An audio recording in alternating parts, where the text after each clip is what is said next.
नमस्कार। इतने दिनों से आई थिंक 1 महीना हो गया जब मेरी लास्ट वीडियो आई थी और मैंने अभी तक भी एक वीडियो नहीं डाली है। लाइक वो एक क्लिप था जो मैंने एक डाला बाद में, और उसका मूलतः यही कारण है कि मैं अपने नानी के यहाँ आया हूँ और अब समझ ही सकते हैं कि रिश्तेदार आते हैं, आप रिश्तेदार के घर जाते हो और वैकेशन का टाइम है। मैं जिस टाइप की वीडियो बनाना चाहता हूँ बना चुका हूँ एक, उसमें थोड़ा सा टाइम लगता है, टाइम टेकिंग होता है, थोड़ा सा रिसर्च करना पड़ता है ताकि आप मिस इन्फॉर्मेशन ना मिले। आप सही सोर्स यूज़ करो, आप सही इन्फॉर्मेशन यूज़ करो, आप सीक्वेंस ऑफ इवेंट्स सही रखो, आप डिस्क्रिप्शन सही रखो, आप बाकी सारी कंटेक्स्ट वगैरह सब सही रखो।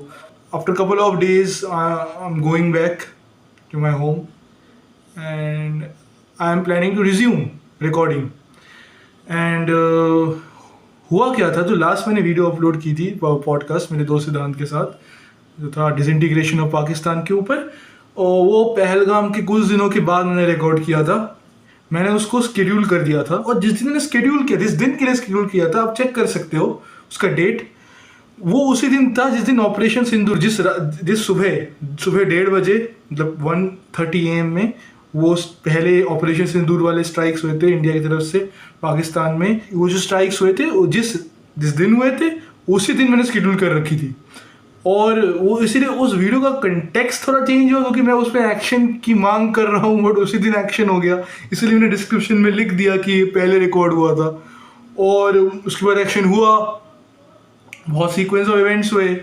मैंने उन पर, उस टाइम मैं घर में था, मैंने उस पर वीडियो नहीं बनाई, उसके बहुत रीजंस थे।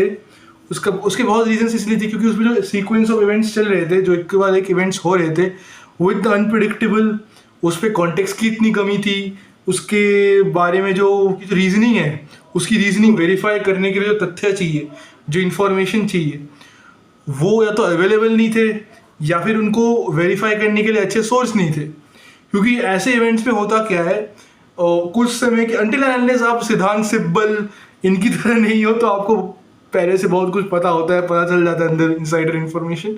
पर मैं एक सोशल कमेंटेटर हूँ, I am not a journalist, I am a student, I am a social commentator in this channel. और इसलिए होता क्या है कि मुझे एक इवेंट के ख़त्म होने के कुछ समय बाद उसका पोस्ट हॉक रैशनलाइजेशन करना पड़ता है। अच्छा, उसके बाद बहुत सारे इवेंट्स हुए भी। एक रिसेंटली एक दुखद इवेंट भी हुआ, और वो दुखद इवेंट था हुआ अहमदाबाद में। एक दिन बाद ही 13 जून को रात में इसराइल ने ईरान पे मिसाइल स्ट्राइक्स मारे, राइट। और उनका उद्देश्य था यूरेनियम इनरिचमेंट प्लांट्स क्रिएट कर रहे हैं, उनको हम डिस्ट्रॉय करेंगे ताकि वो न्यूक्लियर वेपन ना डेवलप कर ले। और उसके बाद डोनाल्ड ट्रंप ट्रुथ सोशल पे लंबे चौड़े पोस्ट की, हमने बहुत कोशिश किया ईरानियन रिजीम के साथ डील करने के लिए और ये हमारी सुने नहीं, अब हम इनको इनकी औकात दिखाएंगे। इन सब चीज़ के बीच में, सब झड़प के बीच में मेरे दिमाग में एक थॉट आया, और वो थॉट ये था कि ये जो तथाकथित पॉज हुआ था ऑपरेशन सिंदूर में, ये पॉज का रीज़न ये तो नहीं हो सकता। लाइक ये this is a speculation, don't take it as it is. I'm not telling you to take it as it is. It is a speculation, but it is a reasonable speculation. Why? Because Asim Munir, you can check it in the news, he went to White House, had lunch with Donald Trump. ऐसे तो lunch करने नहीं गया होगा, obviously कोई बात होगी, और side by side Iran Israel का भी ये चल रहा है। आपको पता ही होगा, नो, थोड़ा हिस्टोरिकल बैकड्रॉप लेते हैं। पिछले साल ही, हिस्टोरिकल क्या बोल रहे हो, पिछले साल ही ईरान ने पाकिस्तान पे मिसाइल स्ट्राइक्स किए थे, आप सर्च कर सकते हो अगेन। एंड उनका ना हिस्ट्री रहा है पेटी फाइट्स का, और बहुत सारे जियोपॉलिटिकल कॉन्टेक्स्ट और जियोपॉलिटिकल डायनामिक्स, पावर डायनामिक्स उनके बीच में हो चुका है। बहुत सारे पावर स्ट्रगल्स भी हो चुके हैं उनके बीच में यार। उसके पीछे बहुत रीजंस भी है। एक तो वो शिया सुन्नी डिवाइड, ठीक है, इस पे इन सब चीज़ों पे जो शिया सुन्नी डिवाइड है, अभी जो जियो पोलिटिकल डायनेमिक्स है, जिसकी वजह से ईरान और पाकिस्तान के बीच में खिंचाई चलती रहती है एक दूसरों के बीच में। इसको जब मैं वापस उधर जाऊंगा तो पूरा एकदम खोल के डिस्कस करूंगा, क्योंकि इस पर रिसर्च चाहिए। पर उसके साथ साथ जो मैं अपने स्पेकुलेशंस है वो आज मैं देना चाहता हूँ यहाँ पे। और इसका स्पेकुलेशन ये था कि वो जो पॉज आया था उस टाइम पे, और अभी ये जो एक अभी जैसे कि एक वाक़या हुआ, हो सकता है ईरान ने ये वाटर्स टेस्ट करने के लिए किया था, आई डोंट नो। उन्होंने बोल दिया कि अगर इजराइल लाइक ज़्यादा कुछ करने की कोशिश करेगा, we have our friend Pakistan, उनके पास न्यूक्लियर वेपन है, एटमी ताकत है वो लोग। और पाकिस्तान ने कैटेगरिकली डिनाई कर दिया कि हमने आपसे ऐसी कोई भी बात नहीं की। उन्होंने कहा था कि उन्होंने हमसे प्राइवेट में ये बोला है कि हम तो कर देंगे, एटमी हथियार यूज़ करेंगे, और उन्होंने मना कर दिया कैटेगरिकली कि हमने ऐसा कुछ नहीं बोला। और इसके पीछे बहुत सारे कॉन्टेक्स्ट डायनामिक्स हो सकते हैं, बट जो मेरे स्पेकुलेशंस थे, क्योंकि ये पहले भी हो चुका है, जैसे कि अफ़गानिस्तान में जो वॉर अगेंस्ट टेररिज्म का वो जो वाक़या हुआ था अमेरिका की तरफ से, उसमें पाकिस्तान को एज अ बेस यूज़ किया गया था। उसी चीज़ में आपका एक गुड तालिबान बैड तालिबान वाला भी वो हुआ था। गुड तालिबान अफ़गानिस्तान का तालिबान है, और बैड तालिबान पाकिस्तान का तालिबान है, जो अभी तहरीक तालिबान पाकिस्तान है। और वो स्वात वैली, फाटा, खैबर पख्तूनख्वा में बहुत पावर इंजॉय करते हैं वो लोग। और कहीं ना कहीं मुझे लगता है कि ये जो इज़राइल ईरान के बीच में भी चल रहा है, ऑब्वियसली अमेरिका इज़राइल की मदद कर रहा है। और ये मैं कैसे कंफर्म कर सकता हूँ? आई मीन अगेन ये स्पेकुलेशन है, बट रीजनेबल स्पेकुलेशन है। उसका रीज़न ये है कि वो जो इतने प्रिसाइज स्ट्राइक किए थे, मैंने रेमिनेंट्स टू रिवाइवल पॉडकास्ट की स्टोरी हाइलाइट्स में एक 2 स्ट्राइक्स दिखाया है मैंने आपको, 2 मिसाइल स्ट्राइक्स लगा रखा है, उनको आप जाके देख सकते हो।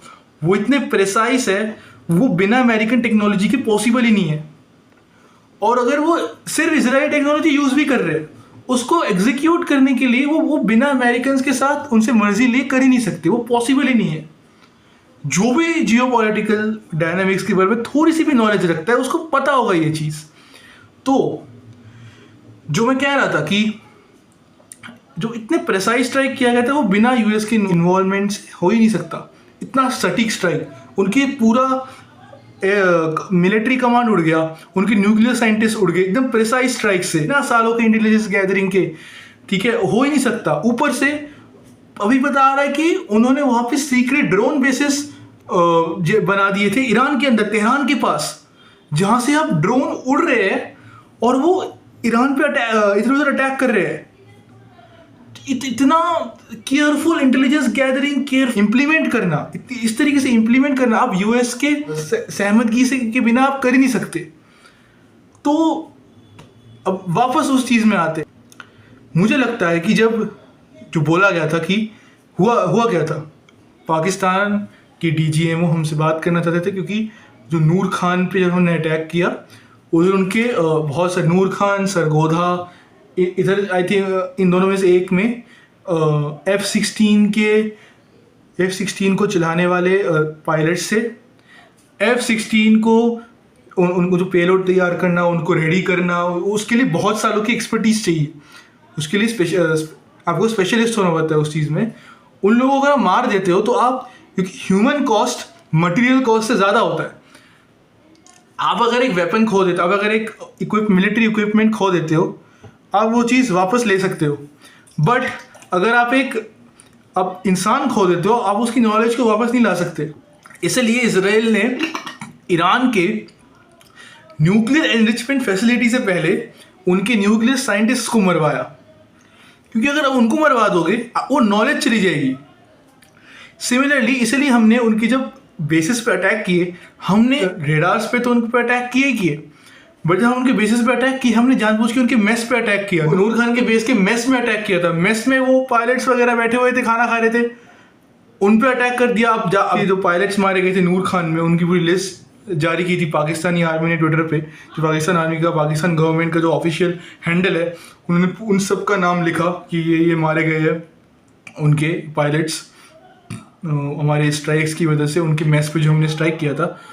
और जब जैसे अगर आप F-16 चलाने वाले पायलट्स को मार देते हो, उनको रेडी करने वाले पर्सनल स्पेशलिस्ट जितने भी काम करते हो वहाँ पे लोग, इंजीनियर्स, उनको मार देते हो, तो वो सारी एक्सपर्टीज़ मर जाती है। उस एक्सपर्टीज़ को तैयार करने के लिए 10-15 साल का इन्वेस्टमेंट ह्यूमन कैपिटल इन्वेस्टमेंट 10-15 साल का बहुत बहुत मेहनत लगती है उसको बनाने के लिए, और अगर आप उसको डिस्ट्रॉय कर देते हो एक स्ट्राइक में तो वो बहुत बड़ा लॉस है, वो किसी भी मॉनेटरी लॉस से बड़ा है वो। और आई थिंक वो जब वो चीज़ें होने लगी तो उनको वो एक्चुअली में फील होने लगा कि यार पैसा अगर उनके हाथ से लाते हैं, उनको ऐसे भी लोग उनको बेल आउट कर भी देते हैं, वो लोग वेस्ट वाले उनको बेल आउट कर देते हैं अगर उनको पैसा खत्म हो जाता है, बट अगर उनके इतने इंपॉर्टेंट लोग मारे जाते हैं चीज़ वापस लाने में बहुत टाइम लगेगा उनको। और जब उन्होंने बोला ये चीज़, अब अमेरिकन से बोला कि प्लीज़ इस चीज़ को रुकवाओ। अब अमेरिकन्स क्या बोल के रुकवा सकते हैं? अब अमेरिकन्स ने उनकी बात क्यों सुनी? अमेरिकन्स तो ये बोल सकते थे ना कि ना जाओ, हम तुम्हारी नहीं सुनते। वो तो चाइनीज़ के पास भी गए होंगे कि प्लीज़ इनको रुकवाओ, बट चाइना का एक हिस्टोरिकल रिकॉर्ड रहा है, वो नॉर्मली इंडिया पाकिस्तान के बीच में बयान दे देंगे, पर कभी वो हेल्प करने नहीं आते उनको, वो कभी भी उनको हेल्प करने नहीं आए हैं। जब पाकिस्तान हार जाता था हमसे वॉर में, कभी चाइना बीच में इंटरवीन किया कि नहीं अब हम उनको बचाएंगे? ऐसा नहीं होता, ऐसा वो नहीं करते। क्यों? उसका रीज़न है, वो चाइना जो है वो अलायंस में बिलीव नहीं करता, वो स्ट्रेटेजिक इंटरेस्ट में बिलीव करता है। उनके अगर स्ट्रेटेजिक इंटरेस्ट किसी से मिलते हो तो वो उस पर्टिकुलर इंटरेस्ट के लिए उनके साथ काम करेंगे। उनका स्ट्रेटेजिक इंटरेस्ट था पाकिस्तान के साथ कि वो कश्मीर में इंसर्जेंसी ऑन रखे, जो कि वो ऑन नहीं है। उनका ये भी टारगेट था कि वो पंजाब में भी इंसर्जेंसी ऑन रखे, क्योंकि पंजाब में जो इंसर्जेंसी थी और कश्मीर में जो इंसर्जेंसी थी, ये दोनों पाकिस्तान स्पॉन्सर्ड थी। और इन दोनों को चलाए रखने का जो काम था वो चाइना चाहती थी वो पाकिस्तान करे, उसके बदले में पाकिस्तान चाइना का हेल्प करेगी, वो दोनों अब नहीं चल रही। उसके ऊपर से जो सीपेक के इन्वेस्टमेंट थे, चाइना पाकिस्तान इकोनॉमिक कॉरिडोर के इन्वेस्टमेंट थे, बेल्ट एंड रोड इनिशिएटिव था, वो पाकिस्तान के थ्रू जाना था, वो कुछ ढंग से काम नहीं कर रहा, क्योंकि पाकिस्तानी जनरल्स और जो जितने भी उनके जो एडमिनिस्ट्रेशन में काम करते हैं, उन्होंने उनका ढंग से कॉर्पोरेट नहीं किया, वो लैंड्स को ढंग से लीज नहीं किया। उसमें बहुत इंट्रिकेसीज है, गंभीर तरीके से समझाना पड़ेगा, एक सेपरेट वीडियो बनाऊंगा मैं इस पर, ठीक है? तो क्योंकि इतना कुछ हुआ तो चाइना उनकी हेल्प नहीं करता उस तरीके से कि भाई वो आप इंडिया से लड़ रहे हो तो हम आपको बचा लेंगे। बट अमेरिका ने वो चीज़ क्यों की? उसका रीज़न अब इजराइल ईरान के इस कॉन्फ्लिक्ट से बाहर आता है। अमेरिका ने पाकिस्तान को पहले भी बेस की तरह यूज़ करा हुआ है। इनफैक्ट उनकी जो हुकूमत है उधर, जो मिलिट्री डिक्टेटरशिप है, उसको स्पॉन्सर ही अमेरिका करती है। क्यों? क्योंकि मिलिट्री डिक्टेटरशिप है वहाँ पे, वो एक्चुअली वो अमेरिका के इंटरेस्ट को सर्व करती है। तो अमेरिका के वहाँ पे लोकल इंटरेस्ट है इंडियन सब कॉन्टिनेंट और सेंट्रल एशिया, इन सब जगह, सेंट्रल एशिया मिडल ईस्ट में, उन सब जगहों में जो स्ट्रेटेजिक इंटरेस्ट है उसको कैरी आउट करने के, उसको जो इंडियन सब कॉन्टिनेंट, इंडियन सब कॉन्टिनेंट इंक्लूडिंग अफगानिस्तान, ठीक है, फिर ईरान वाले जो पार्ट्स है, फिर सेंट्रल एशिया, इधर जो जितने भी यूएस के लोकल स्ट्रेटेजिक इंटरेस्ट है, ठीक है, उसको इम्प्लीमेंट करने में पाकिस्तानी आर्मी या जनरल्स उनको हेल्प करते हैं। जैसे यूएसएसआर के अगेंस्ट उनको हेल्प किया, ठीक है, वॉर, जब यूएसएसआर के अगेंस्ट जो वॉर करनी थी उसमें उन्होंने मुजाहिदीनों को पैसे दिए, उनको बनाया, उनको ट्रेन किया, फिर उनको लड़वाया यूएसएसआर के अगेंस्ट अफगानिस्तान में। फिर जब वो चीज़ सक्सेसफुल हुई, ठीक है, वो बैठ गए, फिर वो क्योंकि अब उनको अफगानिस्तान को इनडायरेक्टली कंट्रोल करना था, बट क्या हुआ, मुजाहिदीन जो थे वो उनके ऊपर पलट गए, they turn back on them because at the end of the day they are Afghans, they are not gonna compromise on their own sovereignty, right? क्योंकि उनको डर गए तो उन्होंने रजीम चेंज करवाया। जब तालिबान का गवर्नमेंट पहले आया, उन्होंने तालिबान की गवर्नमेंट को हटा दिया। जब तालिबान की गवर्नमेंट हटा दिया, उन्होंने एक पपेट सरकार लगाई, डेमोक्रेटिक सरकार, कभी हामिद करज़ाई, कभी अशरफ घानी, कभी हामिद करज़ाई, कभी अशरफ घानी, ये होता रहा। जो इंडियन सब कॉन्टिनेंट, सेंट्रल एशिया, ईरान वाला साइड, उधर जो स्ट्रेटेजिक इंटरेस्ट है अमेरिका के, उसको सपोर्ट करता है पाकिस्तानी आर्मी, जनरल्स और उनका जो जितना भी मिलिट्री कमांड है, क्योंकि उधर डेमोक्रेटिक सरकार की तो पावर है ही नहीं। जब मिलिट्री सब कुछ चलाती है, वहाँ की मिलिट्री बिजनेस चलाती है, आर्मी सीमेंट, आर्मी साबुन, आर्मी तेल, आर्मी चप्पल, उनके क्योंकि वो उनका स्ट्रेटेजिक इंटरेस्ट सपोर्ट करती है, वो उनको रहने देते हैं वहाँ पे। तो एक तरीके से उन दोनों का बार्टर सिस्टम है कि आप हमें रहने दो, हम आपका स्ट्रेटेजिक इंटरेस्ट यहाँ पे इम्प्लीमेंट करने में आपकी हेल्प करेंगे। जैसे कि उन्होंने अफ़गानिस्तान में जब वॉर अगेंस्ट यूएसएसआर था उसमें उन्होंने मुजाहिदीनों को ट्रेन किया, उनको बड़ा किया, फिर उनको भेजा उनके अगेंस्ट लड़ने के लिए। बाद में मुजाहिदीन उनके ऊपर ही टर्न बैक कर गए, फिर वो तालिबान बने। तालिबान का पहला शासन आया अफ़गानिस्तान में, उनकी सत्ता को टॉपल करवाया अमेरिका ने पाकिस्तान को बेस बना के।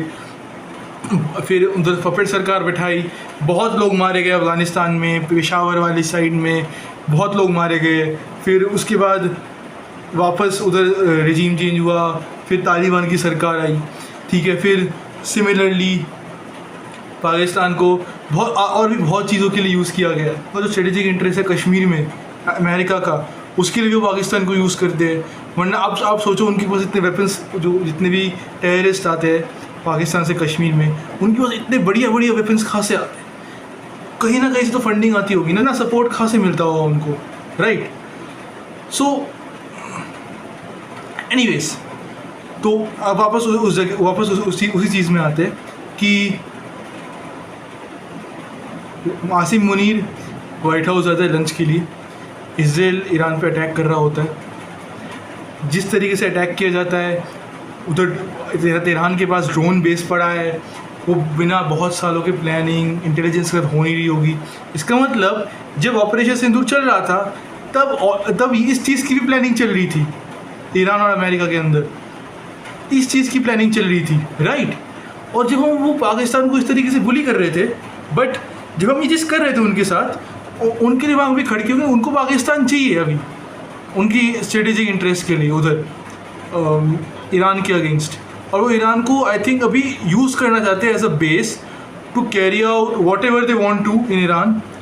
दे say they want to destroy the nuclear facilities, but who knows how much they will go. They can even topple the regime, the Ayatollah regime there. If they want to, they can. But if they do, who will rule them? क्योंकि कौन है, like सारे political opponents तो अभी कोई है नहीं, सबको मरवा दिया गया था। जो वहाँ पे जिन कम्युनिस्ट ने आयतुल्ला की हेल्प की थी पावर में आने के लिए, आयतुल्ला ने उन कम्युनिस्ट को भी मरवा दिया। तो अब वो कुछ लोग बोल रहे हैं कि रेज़ा शाह पहलवी के जो डिसेंडेंट है, जो अमेरिका में रहते हैं, उनको लाएंगे। वो पूरे ज़िंदगी में ईरान में नहीं रहा, उसको फारसी ढंग से बोलनी नहीं आती, वो क्या रूल करेगा ईरान में?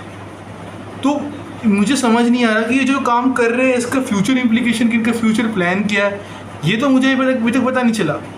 बट मुझे ये लाइक अगेन स्पेकुलेशन है, बट रीजनल स्पेकुलेशन है। ये इन्होंने सीज़ फायर के लिए जो इन्होंने हमसे रिक्वेस्ट की थी, कि जब इन्होंने हमको बोला कि आप अभी के लिए रुकिए, उस टाइम पे हमारी गवर्नमेंट ने क्या बोला कि हम एक अग्रीमेंट में आए, कि वो इसलिए हम ऑपरेशन सिंदूर को पॉज कर रहे हैं इस अग्रीमेंट के लिए। वो जो अग्रीमेंट था वो शायद यही था कि अमेरिका पाकिस्तान को ईरान के against as a base use करना चाहता है, और दूसरी साइड से इजराइल अटैक करेगा। और वो चाहते नहीं है कि अभी पाकिस्तान इतना भी डिस्ट्रॉय ना हो जाए कि वो यूज़ ना कर सके उसको। तो इसीलिए उन्होंने बोला कि आप अभी के लिए रुकिए, और इसलिए हमने पॉज करवाया। इसके बाद मैं Indian interest point of view से एक स्पेकुलेशन देना चाहता हूँ, और वो स्पेकुलेशन ये है कि हमारे लिए हमारे इंटरेस्ट में क्या है अभी जो भी सिचुएशन चल रही है। देखो, फर्स्ट ऑफ ऑल ईरान एक न्यूक्लियर वेपन बनाए, ये भी हमारे लिए सही नहीं है, क्योंकि फिर मिडल ईस्ट और जो ईरान, पाकिस्तान, इंडिया का ये जो पूरा एरिया है, इसका जो पावर डायनामिक है वो चेंज तो होएगा ही, वो बहुत ख़राब हो जाएगा, और वो हमारे इंटरेस्ट में एकदम सही नहीं है। आप समझ सकते हो, पावर डायनामिक जब ईरान इतना ताकतवर बन जाएगा, वो हमारे लिए सही नहीं है, वो नहीं होना चाहिए। बट जो आयतुल्ला रेजीम है वो हमारे लिए सही है। आयतुल्ला रेजीम ईरानी लोगों के लिए ख़राब हो सकता होगा, शायद वो ऑप्रेसिव हो सकता होगा, बट वो हमारे लिए सही है।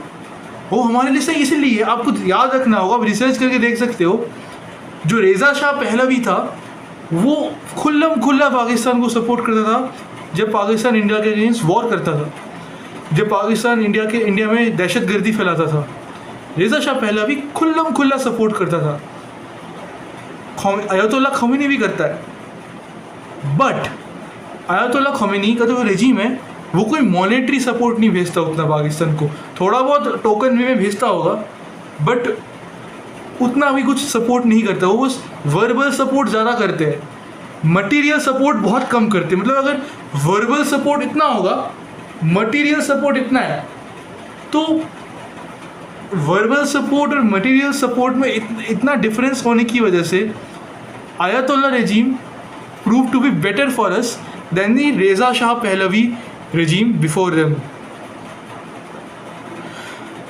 एंड इसके बाद अगर कोई यूएस पपेट टाइप आया, आपको तो पता ही होगा, देखो यूएस ने हमारा जो इंडिया चाइना वाला बॉर्डर था वो तो उन्होंने रिकॉग्नाइज़ किया है।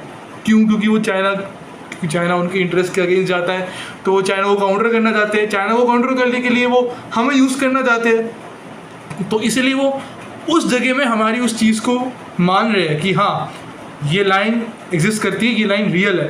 क्योंकि अगर वो लाइन वो रिकॉग्नाइज़ करते हैं तो वो ये भी रिकॉग्नाइज़ करते हैं कि अरुणाचल और पूरा नॉर्थ ईस्ट हमारा है।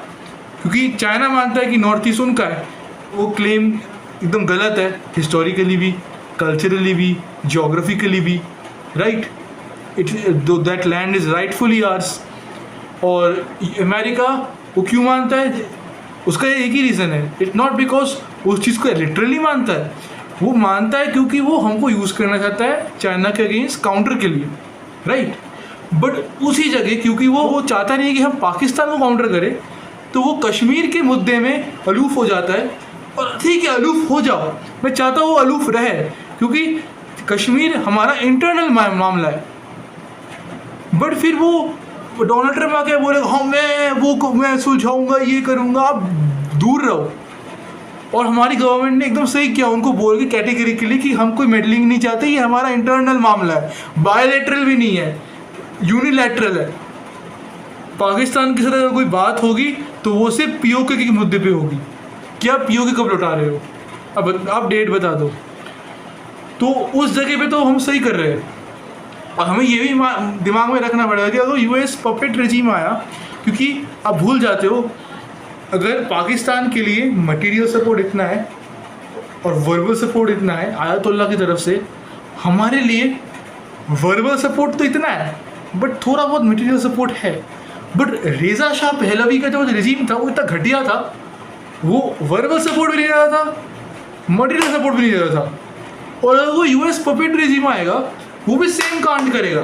रेज़ा शाह पहलवी जो रेजिम था that was a power sucker. तो अभी जो बंदा आएगा यूएस पपेट, वो भी क्योंकि वो पपेट है, वो एक पावर सकर होगा। और पावर सकर लोगों पे आप विश्वास नहीं कर सकते, वो कभी भी वो लोग एकदम अनप्रेडिक्टेबल होते हैं। आपको दिमाग में रखना, एटलीस्ट आयतुल्ला एक रिलीजियस आदमी है, मतलब मैं बात नहीं करना चाहता इस चीज़ में, बट आप समझ सकते हो वो आइडियोलॉजिकल बंदा है।